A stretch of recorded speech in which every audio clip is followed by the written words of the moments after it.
नेपाल सरकार को हो रहा है, नेपाल के लोगों को हो रहा है, ये कोई नहीं समझ पा रहा है। और मैं सच बोलता हूँ, आइंदा अगर आप लोग ऐसे करिएगा तो कोई कलाकार नेपाल की धरती पे दोबारा कार्यक्रम करने के लिए नहीं आएगा। जिस हिसाब से आपकी हरकतें हैं, आप अपने अपने देश को बर्बाद कर रहे हैं, आप अपनी भाषा को बर्बाद कर रहे हैं।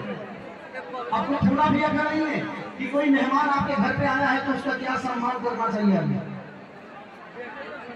ऐसे होगा तो दोबारा तो कार्यक्रम नहीं कर पाएंगे हम लोग। आपकी जीवानी हम समझते हैं, आप हमें प्यार करते हैं, हम आपको बुरा नहीं बोल रहे, लेकिन इसमें आपकी भाषा को नुकसान हो रहा है। नेपाल की धरती को आप लोग गंदा कर रहे हैं। एक दो लोग, सब लोग की बात नहीं कर रहा, कुछ लोग, 2-4-5 लोग प्रशासन को आप इतने हल्के में ले रहे हैं। भीड़ से बंदर चला देते हैं, भीड़ से कुर्सियां फेंक देते हैं, ये गलत है। अभी रानी जी का परफॉर्मेंस बाकी है।